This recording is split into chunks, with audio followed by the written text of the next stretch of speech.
Welcome, viewers, to a captivating journey through one of the most tumultuous periods in history, the French Revolution.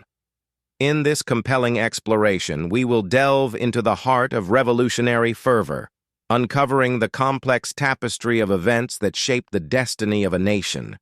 The French Revolution was a seismic upheaval that forever altered the course of history. It was a time of intense political upheaval, social unrest, and profound cultural transformation. It began in 1789 and ended in the late 1790s with the ascent of Napoleon Bonaparte. During this period, French citizens radically altered their political landscape, uprooting centuries-old institutions such as the monarchy and the feudal system. As the 18th century drew to a close, France's costly involvement in the American Revolution, combined with extravagant spending by King Louis XVI, had left France on the brink of bankruptcy. Not only were the royal coffers depleted, but several years of poor harvests, drought, cattle disease, and skyrocketing bread prices had kindled unrest among peasants and the urban poor. Many expressed their desperation and resentment toward a regime that imposed heavy taxes, yet failed to provide any relief by rioting, looting, and striking. In the fall of 1786, Louis XVI's Controller General, Charles-Alexandre de Calonne, proposed a financial reform package that included a universal land tax from which the aristocratic classes would no longer be exempt. To garner support for these measures and forestall a growing aristocratic revolt, the king summoned the Estates General, les États Généraux, an assembly representing France's clergy, nobility, and middle class for the first time since 1614. The meeting was scheduled for May 5, 1789. In the meantime, delegates of the three estates from each locality would compile lists of grievances, cahiers de doléances, to present to the king. France's population, of course, had changed considerably since 1614. The non-aristocratic, middle-class members of the Third Estate now represented 98% of the people, but could still be outvoted by the other two bodies. In the lead-up to the May 5 meeting, the Third Estate began to mobilize support for equal representation and the abolishment of the noble veto. In other words, they wanted voting by head and not by status. While all of the orders shared a common desire for fiscal and judicial reform, as well as a more representative form of government, the nobles in particular were loath to give up the privileges they had long enjoyed under the traditional system. By the time the Estates General convened at Versailles, the highly public debate over its voting process had erupted into open hostility between the three orders, eclipsing the original purpose of the meeting and the authority of the man who had convened it, the king himself.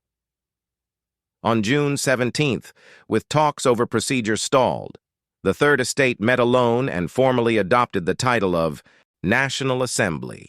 3 days later, they met in a nearby indoor tennis court and took the so-called tennis court oath, serment du jeu de paume, vowing not to disperse until constitutional reform had been achieved. Within a week, most of the clerical deputies and 47 liberal nobles had joined them, and on June 27th, Louis XVI grudgingly absorbed all three orders into the new National Assembly. The spark that ignited the revolution came on July 14, 1789, when enraged Parisians stormed the Bastille, a symbol of royal tyranny. This iconic event marked the beginning of a revolutionary wave that would sweep across France. As the revolution gained momentum, the ideals of liberty, equality, and fraternity echoed through the streets of Paris and beyond. Peasants, workers, and intellectuals alike united in their quest for social justice and political reform. The French Revolution was a beacon of hope for oppressed peoples everywhere. It was a revolution of the people, by the people, and for the people. The wave of revolutionary fervor and widespread hysteria quickly swept the entire country.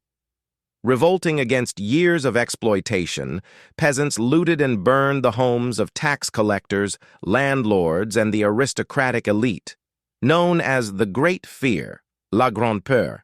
The agrarian insurrection hastened the growing exodus of nobles from France and inspired the National Constituent Assembly to abolish feudalism. In a whirlwind of activity, the National Constituent Assembly shook things up in late August by unveiling the Declaration of the Rights of Man and of the Citizen. Picture this: a document bursting with democratic principles, inspired by the intellectual firepower of Enlightenment greats like Jean-Jacques Rousseau. It was a declaration that said, "Out with the old, in with the new," promising equal opportunity, freedom of speech, and a big dose of people power. It was like a shot of espresso for the revolutionaries. But wait, there's more. For months, its members wrestled with fundamental questions about the shape and expanse of France's new political landscape. For instance, who would be responsible for electing delegates? Would the clergy owe allegiance to the Roman Catholic Church or the French government? Perhaps most importantly, how much authority would the king, his public image further weakened after a failed attempt to flee the country in June 1791, retain? Fast forward to September 3, 1791, and voila. France's first ever written constitution hits the scene. It's a compromise sandwich with a constitutional monarchy as the main filling. This means the king still gets a say, complete with royal veto power and the right to appoint his own team. But not everyone's clinking glasses to this arrangement. Radical voices like Maximilien de Robespierre and friends aren't thrilled. They're chanting for a full-on republic, and they've got their eyes set on a certain Louis XVI for a little courtroom drama. In April 1792, the newly elected Legislative Assembly declared war on Austria and Prussia, where it believed that French émigrés were building counter-revolutionary alliances. It also hoped to spread its revolutionary ideals across Europe through warfare. On the domestic front, meanwhile, the political crisis took a radical turn when a group of insurgents led by the extremist Jacobins attacked the royal residence in Paris and arrested the king on August 10, 1792.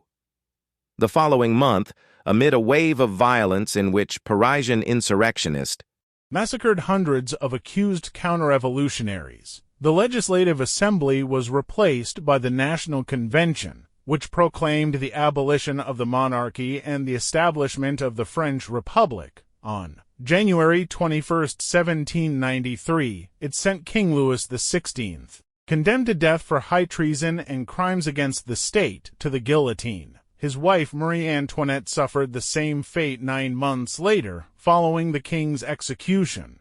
War with various European powers and intense divisions within the National Convention brought the French Revolution to its most violent and turbulent phase. However, the revolution soon descended into chaos, as radical factions vied for power and blood flowed in the streets. The Reign of Terror, led by figures like Robespierre, unleashed a wave of violence and repression that shocked the world. The death of Robespierre marked the beginning of the Thermidorian reaction, a moderate phase in which the French people revolted against the Reign of Terror's excesses. On August 22, 1795, the National Convention, composed largely of Girondins who had survived the Reign of Terror, approved a new constitution that created France's first bicameral legislature. Executive power would lie in the hands of a 5-member directoire appointed by Parliament. Royalists and Jacobins protested the new regime but were swiftly silenced by the army,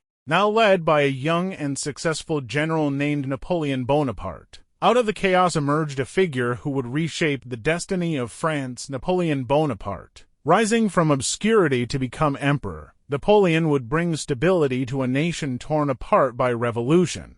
On November 9, 1799, as frustration with their leadership reached a fever pitch, Napoleon Bonaparte staged a coup d'état, abolishing the Directory and appointing himself France's first consul. The event marked the end of the French Revolution and the beginning of the Napoleonic era, during which France would come to dominate much of continental Europe.